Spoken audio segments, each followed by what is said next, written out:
مولاي صل وسلم دائما أبدا على حبيبك خير الخلق كلهم. مولاي صل وسلم دائما أبدا على حبيبك خير الخلق كلهم. مولاي صل وسلم دائما أبدا. الحمد لله رب العالمين والصلاة والسلام على سيد الأنبياء والمرسلين وعلى آله وأصحابه أجمعين.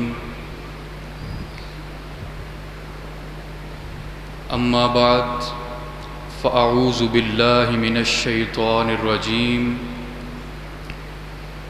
بسم الله الرحمن الرحيم. قال الله تبارك وتعالى في القرآن المجيد والفرقان الحميد إنك لعلى خلق عظيم. وقال الله في مقام آخر لقد كان لكم في رسول الله أسوة حسنة. صدق الله العظيم وصدق رسوله النبي الكريم الأمين. إن الله وملائكته يصلون على النبي يا أيها الذين آمنوا صلوا عليه وسلموا تسليما. برادران اسلام، نہایت محبت اور عقیدت اور احترام کے ساتھ بارگاہ خیر الانام میں ہدیہ درود و سلام پیش کیجیے. الصلاۃ والسلام علیک یا سیدی یا رسول اللہ وعلی آلک واصحابک یا سیدی یا حبیب اللہ. الصلاۃ والسلام علیک یا سیدی یا نبی اللہ وعلى آلك وأصحابك يا سيدي يا رحمة للعالمين. حضرات محترم، اللہ رب العزت کا کروڑہا شکر ہے کہ آج ہم پھر جمعۃ المبارک کی ان اترتی ہوئی رحمتوں میں اللہ رب العزت کے گھر اکٹھے ہوئے. حضرات محترم، قرآن مجید کا اگر بغور مطالعہ کیا جائے تو یہ بات بخوبی عیاں ہو جاتی ہے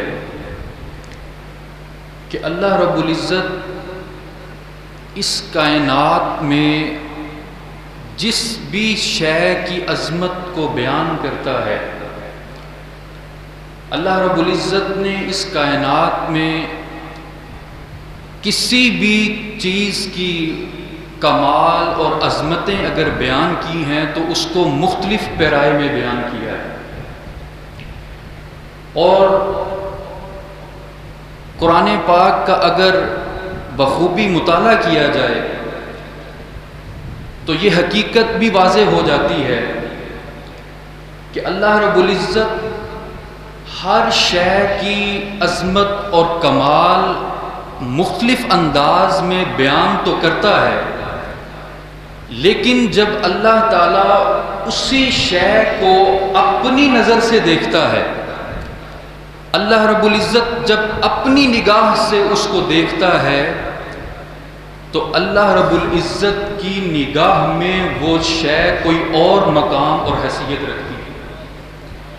بہت سی چیزیں ایسی ہیں، مثال کے طور پر اس کائنات میں بہت سے انسانوں کے پاس علم ہے. ہر انسان اپنے پاس علم کی دولت رکھتا ہے، لیکن یہی علم جب اللہ رب العزت اپنی نگاہ سے دیکھتا ہے تو اللہ رب العزت کی نگاہ میں اور اللہ کی نظر میں یہ علم بہت تھوڑا نظر آتا ہے. اس لیے کہ اللہ تعالیٰ فرماتا ہے کہ وہ ہر شے کو جاننے والا ہے، ہر چیز کا علم رکھنے والی ذات اللہ رب العزت کی ذات ہے۔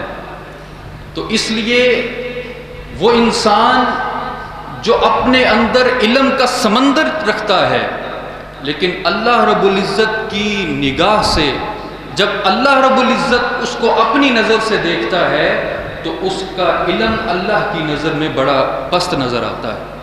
اور اللہ تعالیٰ نے فرمایا وَفَوْقَ كُلِّ ذِي عِلْمٍ عَلِيمٍ کہ ہم نے اس کائنات میں ہر علم والے کے اوپر ایک علم والا رکھا ہوا ہے۔ اس کائنات میں اللہ تعالیٰ فرما رہے ہیں کہ میں نے بہت سارے علم کے دعوے کرنے والے لوگ ہیں، بڑا بڑا علم کا تکبر کرنے والے اور اپنے علم پر گھمنڈ کرنے والے، لیکن اللہ تعالیٰ نے فرما دیا وَفَوْقَ كُلِّ ذِي عِلْمٍ عَلِيمٍ کہ میں نے ہر علم والے کے اوپر ایک علم والا رکھا ہوا ہے۔ تو اس سے پتہ چلتا ہے کہ اللہ رب العزت کی نگاہ میں اس انسان کی کیا اہمیت ہے۔ تو اللہ تعالیٰ جب کسی انسان کی کوئی صفت بیان کرتا ہے اور اس کو اپنی نظر سے دیکھتا ہے تو اس کا مقام اللہ رب العزت کی نظر میں پست نظر آتا ہے۔ اسی طرح ایک انسان ہے جو بڑا پاکیزہ ہے، بڑا نیک ہے، پارسا ہے، لیکن اللہ رب العزت جب اس کو اپنی نظر سے دیکھتے ہیں تو اس کی پاکیزگی، اس کی طہارت اللہ رب العزت کے مقام اور اس کی نظر میں بڑی حقیر نظر آتی ہے۔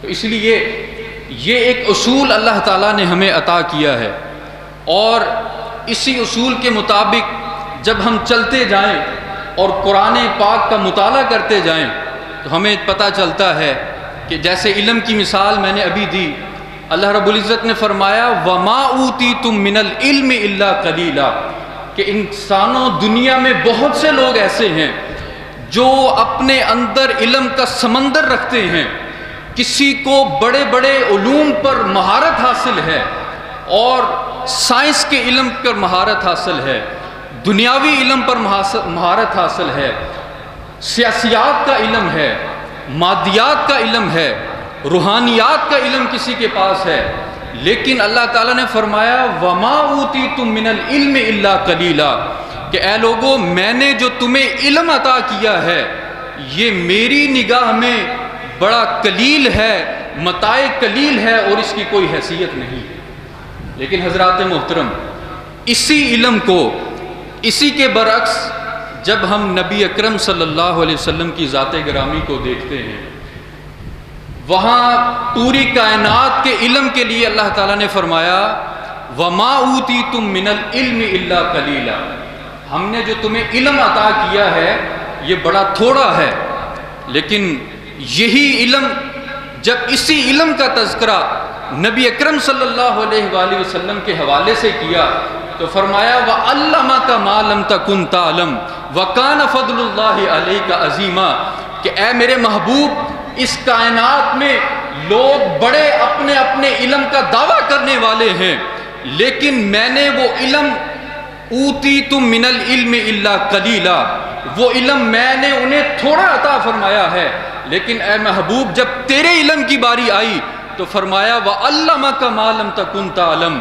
وَكَانَ فَضْلُ اللَّهِ عَلَيْكَ عَظِيمًا کہ اے محبوب جو تو نہیں جانتا تھا وہ بھی تمہیں عطا کر دیا، وَكَانَ فَضْلُ اللَّهِ عَلَيْكَ عَظِيمًا اور یہ تجھے علم عطا کرنا، ہر شے کا علم تجھے عطا کر دینا، یہ اللہ کا تمہارے اوپر فضل عظیم ہے۔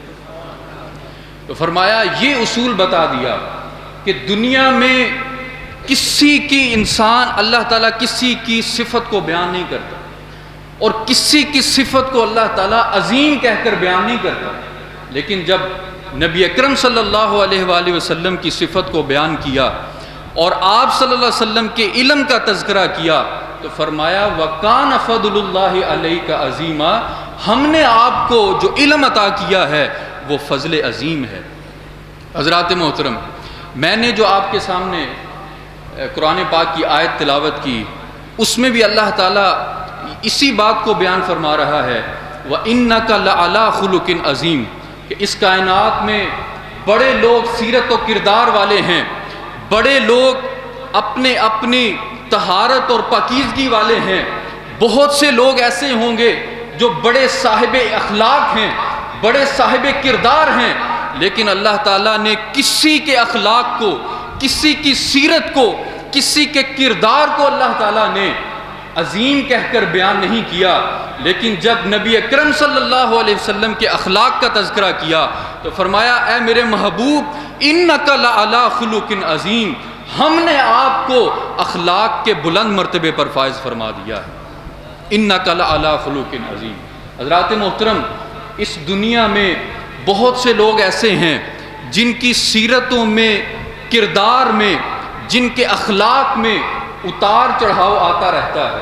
ممکن ہے ایک شخص بہت ثابت قدم رہ کر وہ حلال رزق کماتا ہے، لیکن ہو سکتا ہے کہ اس پر کوئی پریشان کن حالات آ جائیں اور وہ اس پریشانی میں حلال رزق چھوڑ کر حرام کی طرف چلا جائے۔ تو اس لیے ان کی سیرت میں، ان کی کردار میں اتار چڑھاؤ پایا جاتا ہے۔ بہت سے شخص ایسے ہوں گے جو غریب کی مدد کرتے ہیں، لیکن جب ان کا پاس مال کی تنگی آ جائے تو پھر وہ اس طرح سخاوت نہیں کر سکتے جس طرح پہلے کر رہے تھے۔ ممکن ہے کہ ایک شخص عبادت میں دن رات اللہ کے حضور پڑا رہتا ہے، لیکن اگر گمراہ ہو جائے تو عبادت سے منہ پھیر سکتا ہے۔ تو الغرض لوگوں کی سیرت اور کردار میں اتار چڑھاؤ رہتا ہے۔ کسی کا اخلاق پہلے بلندی پر ہوتا ہے، ممکن ہے کہ کوئی ایسے حالات پیدا ہو جائیں جس سے اس کا کردار نیچے آ جائے، اس کی سیرت گر جائے، اس کا اخلاق گر جائے۔ لیکن جب نبی اکرم صلی اللہ علیہ وسلم کے اخلاق کی بات کی تو اللہ رب العزت نے فرمایا انک لعلی خلق عظیم، اے میرے محبوب ہم نے تمہیں اخلاق کے بلند مرتبے پر فائز کر دیا ہے۔ حالات چاہے جس طرح کے مرضی ہوں، تیرے اخلاق میں کوئی کمی نہیں آ سکتی، تیری سیرت میں کوئی کمی نہیں آ سکتی، تیرے کردار میں کوئی کمی نہیں آ سکتی۔ یہی وجہ ہے کہ نبی اکرم صلی اللہ علیہ وسلم کے گھر میں اگر کوئی سائل آ جاتا تو اگر حضور کے پاس کچھ ہوتا تو اسے تب بھی عطا کر دیتے، اگر حضور کے پاس نہ ہوتا اسے تب بھی عطا کر دیتے۔ یہ حضور کا کردار تھا، یہ حضور کے اخلاق تھے، اور یہ حضور کی سیرت تھی کہ جس کے بارے میں اللہ رب العزت نے فرمایا انک لعلی خلق عظیم، اے میرے محبوب ہم نے تمہیں اخلاق کے بلند مرتبے پر فائز کر دیا ہے۔ کہ اللہ نے اس کائنات میں کبھی کسی کی سیرت کو بیان نہیں کیا، کبھی کسی کے اخلاق کو بیان نہیں کیا، لیکن حضور کے اخلاق اور آپ کی سیرت اور کردار کا اندازہ لگائیے کہ اللہ رب العزت خود فرما رہا ہے وَإِنَّكَ لَعَلَىٰ خُلُقٍ عَظِيمٍ۔ حضرات محترم، یہاں میں ایک بات اور عرض کرنا چاہتا ہوں۔ اس کائنات، اس دنیا میں ہمارا لوگوں کے ساتھ واسطہ پڑتا رہتا ہے، لوگوں کے ساتھ ملنا جلنا رہتا ہے۔ ایک انسان کے دو رخ ہوتے ہیں جس کی وجہ سے وہ انسان پہچانا جاتا ہے۔ ایک انسان کا ظاہری رخ ہوتا ہے اور ایک انسان کا باطنی رخ ہوتا ہے۔ آپ نے دیکھا ہے کہ ایک انسان ظاہری طور پر بڑا حسن و جمال رکھتا ہے، بڑا اس کی پرسنالٹی ہے، اس کا رنگ و روپ ہے، اس کا قد کاٹ ہے، یہ اس کا ظاہری حسن ہے۔ اسی طرح ایک انسان کا باطنی حسن ہے کہ جو اس کے اندر پایا جاتا ہے، کہ جب انسان کے ساتھ معاملات کیے جاتے ہیں، لین دین کیا جاتا ہے، ایک انسان ہے بظاہر وہ بڑا خوبصورت نظر آتا ہے، بظاہر اس کی پرسنالٹی بہت دلکش ہے، اس کی طرف دل مائل ہوتا ہے، لیکن جب اس کے ساتھ معاملات کیے جاتے ہیں، جب اس کے ساتھ لین دین کیا جاتا ہے، جب اس کے ساتھ گفتگو کی جاتی ہے تو پتہ چلتا ہے کہ اس سے برا شخص کوئی نہیں، وہ شخص اندر سے برا ہے، اس کا جو باطنی رخ ہے وہ اتنا اچھا نہیں ہے، اس کا کردار اتنا اچھا نہیں ہے، لیکن اللہ نے اس کو ظاہری حسن عطا کیا۔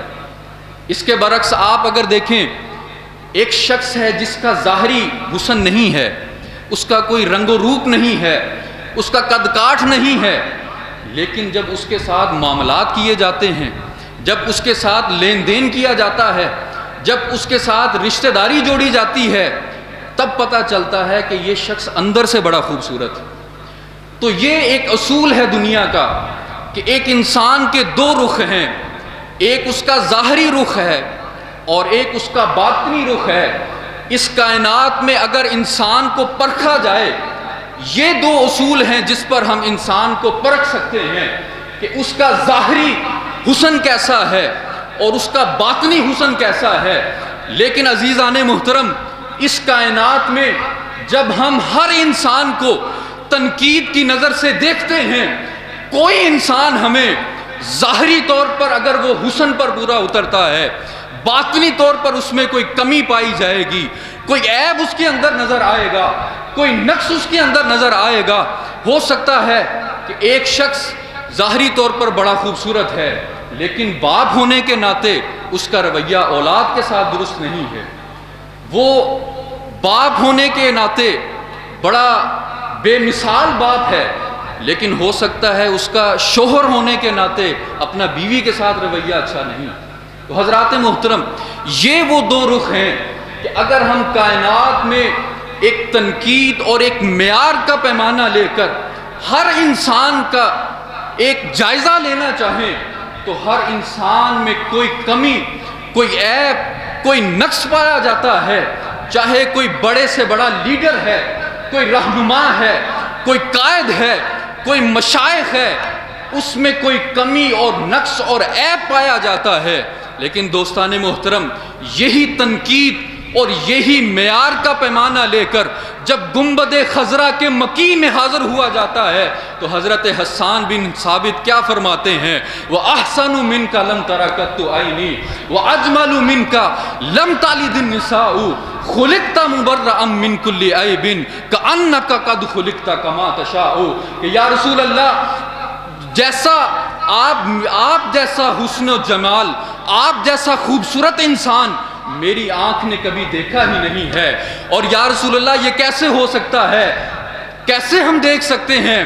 اس لیے کہ آپ جیسا خوبصورت تو کسی ماں نے جنا ہی نہیں ہے۔ کَأَنَّكَ قَدْ خُلِقْتَ كَمَا تَشَاءُ یا رسول اللہ، ایسے لگتا ہے جیسے اللہ نے آپ کو آپ کی مرضی سے پیدا کیا۔ حضرات محترم، اللہ رب العزت نے حضور کو ظاہری طور پر بھی بے مثال پیدا کیا، باطنی طور پر بھی بے مثال پیدا کیا۔ حضور کے نہ تو ظاہر میں کوئی عیب پایا جاتا تھا اور نہ ہی باطن میں کوئی عیب پایا جاتا۔ یہی وجہ ہے کہ اللہ رب العزت نے فرمایا اِنَّكَ لَعَلَىٰ خُلُقٍ عَظِيمٍ، اے میرے محبوب، ہم نے آپ کو اخلاق کے حسنہ کے عظیم مرتبے پر فائز کر دیا ہے۔ اس لیے کہ اگر کوئی آپ کے ظاہری طور پر دیکھے اس کو کوئی عیب نظر نہ آئے، آپ کے باطن کو کوئی دیکھے تو اس کو بھی کوئی عیب نظر نہ آئے۔ اس لیے اے حبیب، ہم نے آپ کو مکمل کامل سیرت کے ساتھ اور کامل حسن اخلاق کے ساتھ دنیا میں پیدا فرمایا۔ حضرات محترم، صحابہ اکرام نبی اکرم صلی اللہ علیہ وسلم کو تشبیہ دیتے ہوئے سوچ میں پڑ جاتے تھے کہ ہم حضور کو کس چیز کے ساتھ تشبیہ دیں۔ اللہ نے اتنا خوبصورت نبی اکرم صلی اللہ علیہ وسلم کو پیدا فرمایا۔ حضرت جابر رضی اللہ تعالیٰ عنہ بیان کرتے ہیں، بڑی پیاری حدیث ہے۔ حضرت جابر فرماتے ہیں کہ 14ویں رات کا چاند اپنے جوبن پر چمک رہا تھا اور حضور یمنی چادر، سرخ رنگ کی یمنی چادر اپنے کندھوں پر اوڑھے 14ویں رات میں آرام فرما رہے تھے۔ حضرت جابر فرماتے ہیں میں ایک نظر 14ویں رات کے چاند کو دیکھتا اور ایک نظر حضور کے چہرہ انور کو دیکھتا۔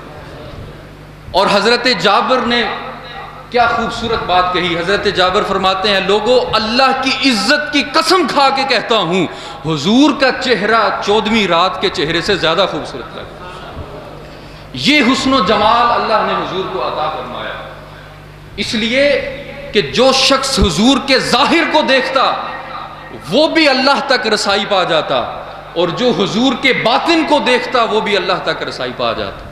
اس لیے اللہ نے حضور کی ذات کو کامل پیدا فرمایا اور فرمایا اِنَّكَ لَعَلَىٰ خُلُقٍ عَظِيمٍ، اے میرے محبوب ہم نے آپ کو اخلاق حسنہ کے اس بلند مرتبے پر فائز فرما دیا ہے جو آپ کے ظاہر کو دیکھے گا وہ بھی آپ پر فدا ہو جائے گا، جو آپ کے باطن کو دیکھے گا وہ بھی دار اسلام میں داخل ہو جائے گا۔ حضرات محترم، ایک حدیث میں ذکر آتا ہے کہ نبی اکرم صلی اللہ علیہ وسلم مدینے سے باہر تشریف لے گئے۔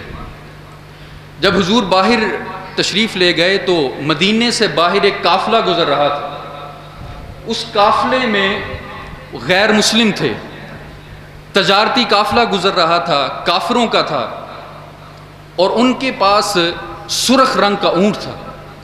نبی اکرم صلی اللہ علیہ وسلم جب اس قافلے کو دیکھا تو آپ کو وہ سرخ رنگ کا اونٹ پسند آ گیا۔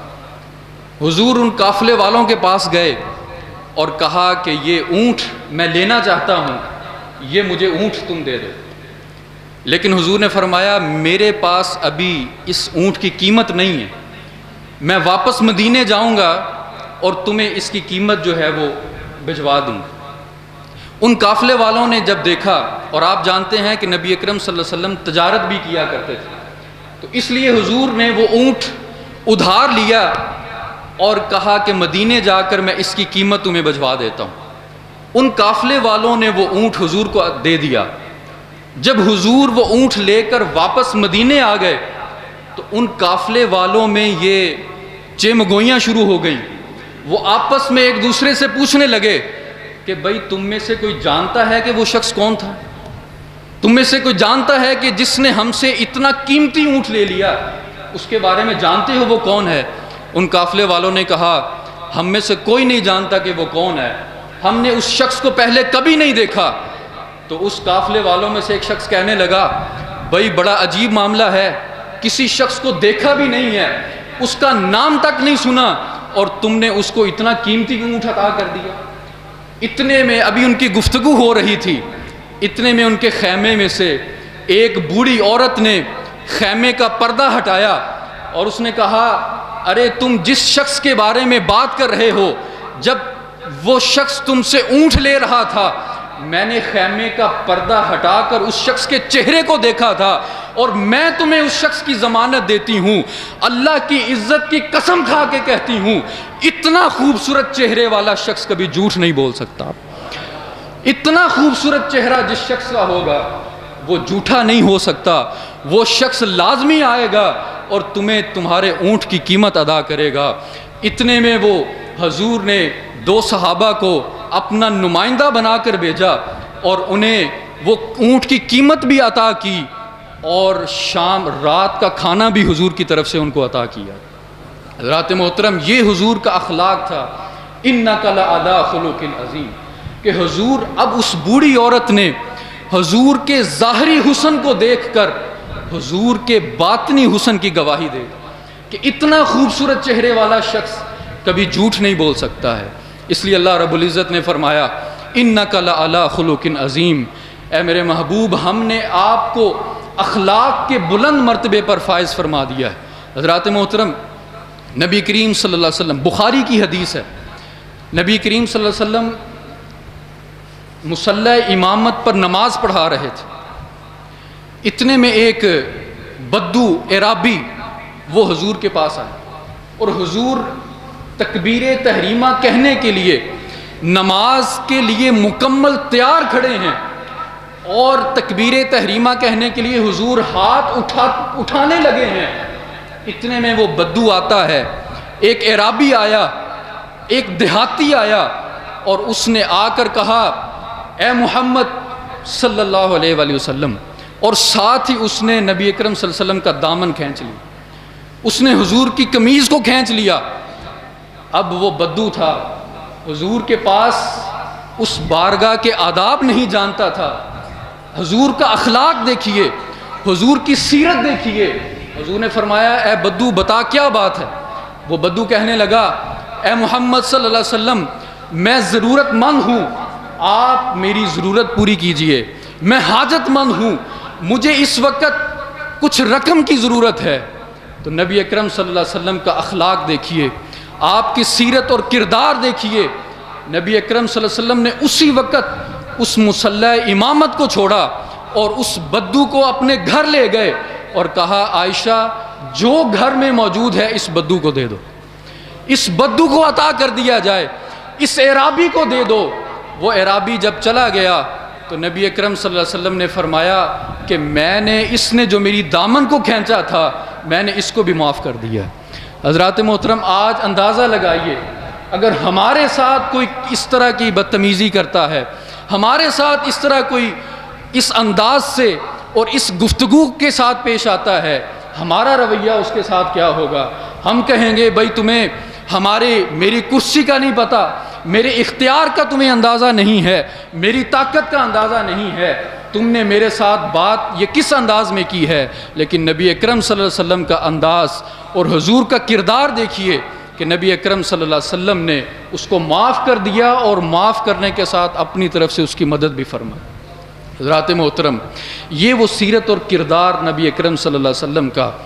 بہت ساری احادیث ہیں کہ نبی اکرم صلی اللہ علیہ وسلم مدینہ کے یہودی، انہوں نے ایک دفعہ ایک یہودی کی ذمہ داری لگائی کہ تم مسجد نبوی میں جاؤ گے اور حضور کی گفتگو کو سنو گے، اور حضور کی گفتگو سننے کے بعد جو حضور گفتگو فرمائیں گے وہ تم نے آ کر ہمیں بتانی۔ وہ یہودی تھا اور نبی اکرم صلی اللہ علیہ وسلم کی جاسوسی کے لیے مسجد نبوی میں جایا کرتا تھا تاکہ ہمیں حضور کی گفتگو کا اور ان کی باتوں کا ہمیں علم ہو جائے اور ہم اس کے مطابق اگلا لاہ عمل جو ہے وہ تیار کریں۔ ایک دن وہ یہودی مسجد نبوی میں آتا ہے تو نبی اکرم صلی اللہ علیہ وآلہ وسلم اس وقت صحابہ کے درمیان بیٹھے پانی پینے کے انداز اور پانی پینے کے حوالے سے گفتگو فرما رہے تھے۔ پانی کو کیسے پیا جاتا ہے؟ حضور فرما رہے تھے کہ جب تم اندھیرے میں پانی پیو تو ایک دفعہ برتن کو دیکھ لیا کرو، کہیں کوئی موذی کیڑا یا کوئی جانور کوئی ایسا نہ ہو جو تمہیں اندھیرے میں نقصان پہنچا دے۔ یہ نبی اکرم صلی اللہ علیہ وسلم کی سیرت کے حوالے سے میں آپ کو بتا رہا ہوں۔ یہ گفتگو نبی اکرم صلی اللہ علیہ وسلم صحابہ سے کر رہے تھے۔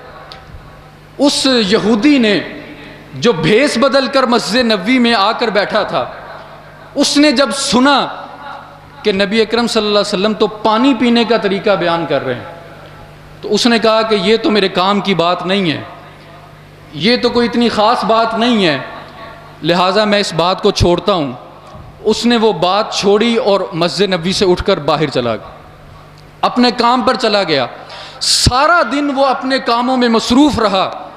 رات کے وقت جب وہ اپنے گھر واپس آتا ہے، کھانا کھایا، آرام کے لیے جب وہ اپنے بستر پر لیٹ گیا تو رات کے پچھلے پہر اس کی آنکھ کھلتی ہے تو پیاس کی شدت کی وجہ سے وہ پانی پینے کے لیے جب اٹھتا ہے تو نبی اکرم صلی اللہ علیہ وسلم کی وہ گفتگو جو اس نے مسجد نبوی میں سنی تھی وہ اس کے کانوں میں پڑتی۔ اس کو یاد آ گیا کہ نبی اکرم صلی اللہ علیہ وسلم نے فرمایا تھا کہ رات کے اندھیرے میں جب تم پانی پینے لگو تو ایک دفعہ اپنے اس برتن میں دیکھ لیا کرو کہیں کوئی جانور تمہیں نقصان نہ پہنچا دے۔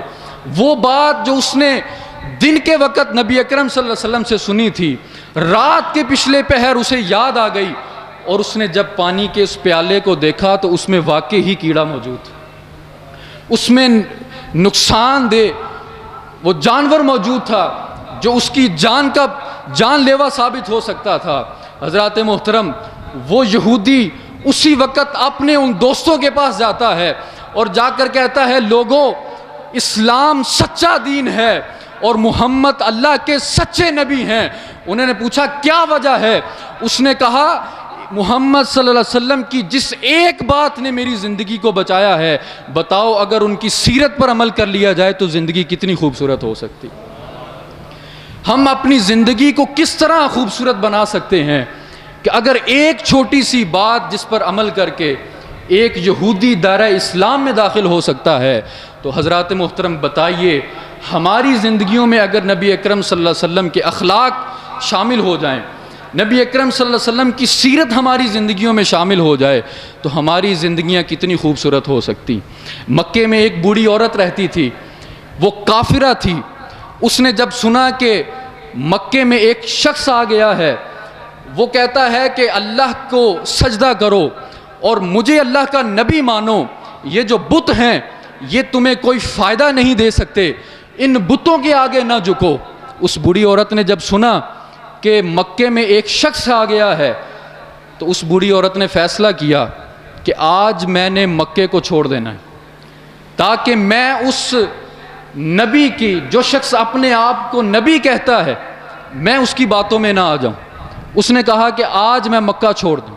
اور حضرات محترم، سیرت نگاروں نے لکھا ہے کتابوں میں کہ اس بوڑھی عورت نے نبی اکرم صلی اللہ علیہ وسلم کو دیکھا نہیں تھا، صرف سنا تھا کہ مکے میں ایک شخص ہے جو کہتا ہے کہ اللہ کو سجدہ کرو، یہ بت تمہیں کوئی فائدہ نہیں دے سکتے۔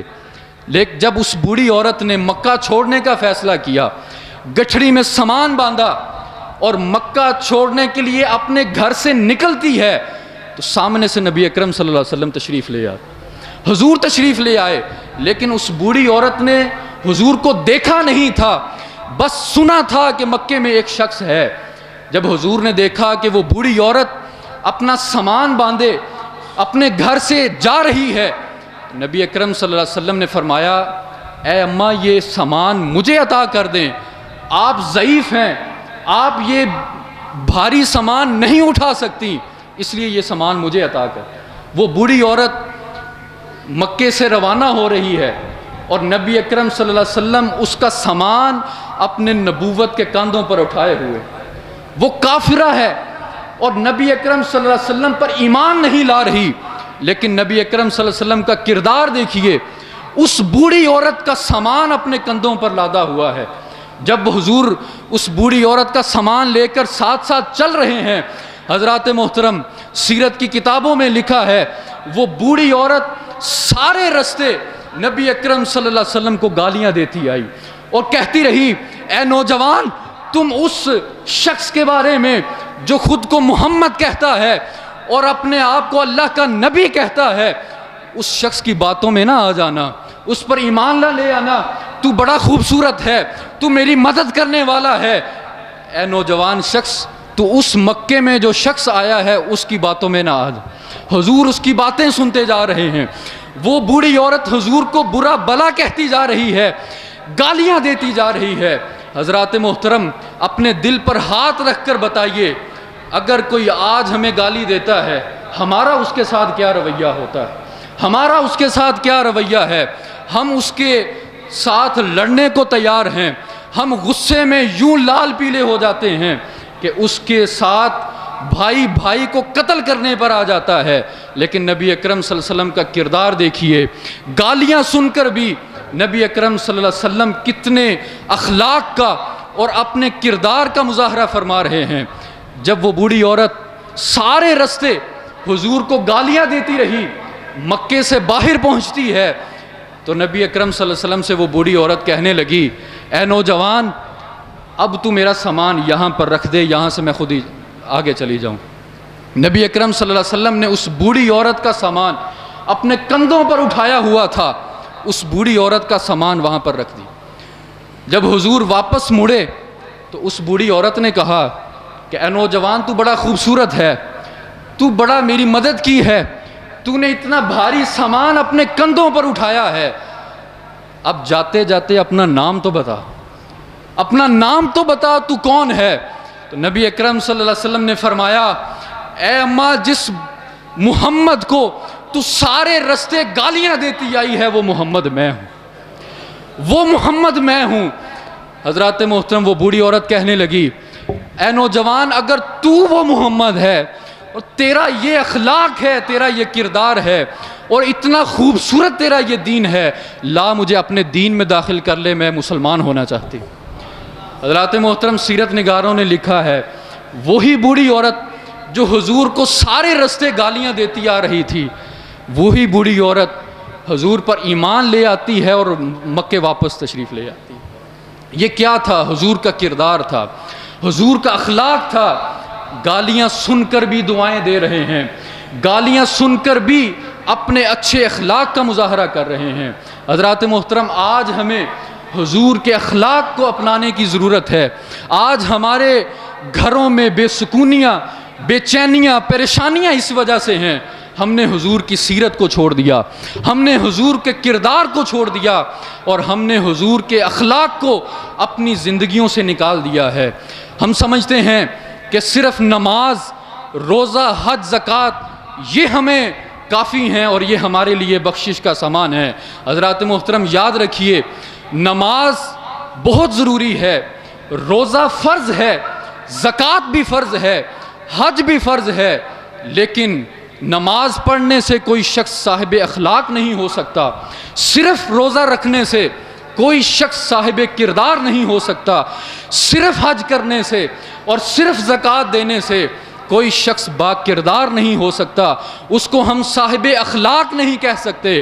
صاحب اخلاق وہ شخص ہے جو اپنے چھوٹوں پر شفقت کرتا ہے، اپنے بڑوں کا ادب کرتا ہے، اپنے ماتحت لوگوں کے ساتھ نرمی کے ساتھ، رویے کے ساتھ پیش آتا ہے۔